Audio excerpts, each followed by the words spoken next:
Hi guys, let's see how to make a super moist, rich in rum-soaked dry fruits and with a lovely crumbly texture 1 kg plum cake. But before that, if you are new here, please do subscribe to my channel and give me your support. So let's begin. Take a 8-inch cake tin, line it with a parchment paper and grease it with some butter. Here I am using a disposable cake tin, so all I need to do is rub it with some butter and keep it aside. Now the next step is to make a caramel syrup. For that, take a thick bottomed pan and add half cup of sugar and spread it evenly. Now keep the heat on the lowest and let the moisture from the sugar evaporate gently. You can see it starts from the edges. At this stage, give it a light mix to have a uniform melting. Do not get tempted to increase the heat because it will take only a fraction of a second to turn your golden caramel syrup into a burnt one. Now as it turns frothy and bubbling, turn off the heat and add 1/4 cup of hot water. But be very careful as it will splutter and can cause severe burns. Now turn the heat on to medium and keep mixing to get a golden caramel syrup. Keep this aside and let it cool down completely, and let's move on to our next stage. Grind 3/4 cup of sugar into a fine powder and keep it aside. Now let's prepare the spice mix for this cake. For that, grind 1 cinnamon, a small piece of nutmeg, you can also use nutmeg powder, a few cloves, few cardamom, 1/4 teaspoon of dry ginger powder along with 1 teaspoon of sugar. Now grind it into a coarse powder. The next step is to filter 1.5 cup of our rum soaked dry fruits. Do check out the link in the description to see what are the dry fruits used here and how did I soak them in the rum. After filtering, do not discard the syrup. We will use it at a later stage. Now let's prep our dry mix. For that, take 1.5 cup of all-purpose flour into a sieve and add 1 teaspoon of baking powder,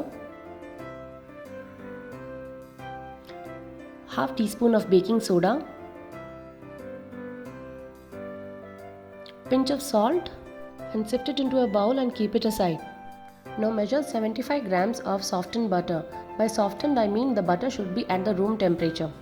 In fact, while baking any cake, it's always important to have all the ingredients at the room temperature, be it egg, butter or milk, and not use it directly out of the refrigerator.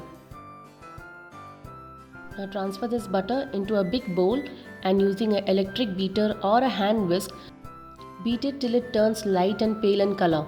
Don't forget to scrape out the edges. Now gradually add the powdered sugar, half quantity at a time. This is to ensure that we get even mixing. If you are using an electric beater, here's a tip I would give. Before you switch on the beater, just gently mix the sugar along with the butter and then you switch on the beater. This will prevent the powdered sugar from splattering all around the table. Maintain the speed at the lowest and do not overbeat. You just need to mix it together to get a creamy and pale color. Now it's time to add our eggs. We need to add 3 eggs but only 1 at a time. Beat it till they become light and fluffy. As I mentioned earlier, the eggs also should be at the room temperature. So what you need to do is, 1 hour prior to your baking, gather all the baking ingredients onto a tray and keep it aside. Another important tip I would give is always crack the eggs into a separate bowl. This will help to check and prevent rotten eggs getting into the mix. Now add 1 teaspoon of vanilla essence and 1 teaspoon of our spice mix and gently mix them.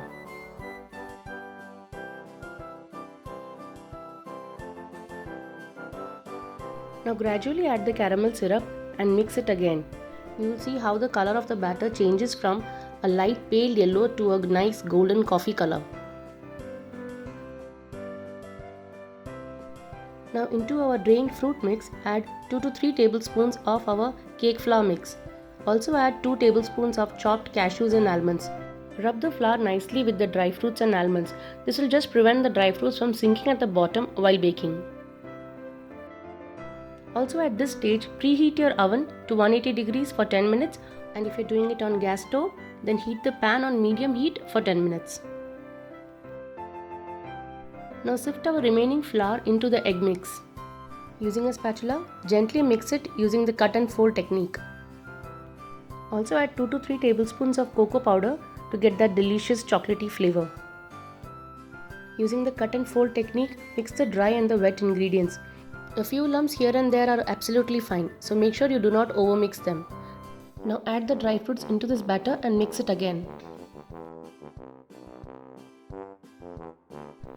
Now transfer this mixture into the greased cake tin and tap it a few times to pop out any air bubbles. Now depending on your oven, bake it at 150 to 180 degree for 45 to 60 minutes at least. If it's on pan, keep the heat on medium to low and bake it for 45 minutes at least. It's a dense cake, so bake till the skewer comes out clean. I'm garnishing it with some more nuts, tutti frutti and a cherry on top, and gonna bake it on a low heat for 5 more minutes just to set that nuts into the cake. Let it rest for a day and it will taste better. To make it more moist and crumbly, just poke holes onto it and feed the cake. Now you have to feed the cake with the drained fruit juice which we had retained in the earlier stage.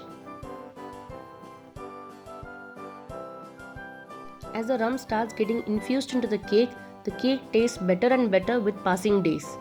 And this cake stays good at the room temperature for more than a month, if at all there's any left behind. Hope you found this video interesting, and if so, please do leave a comment below and do like, share and subscribe to my channel. Thank you.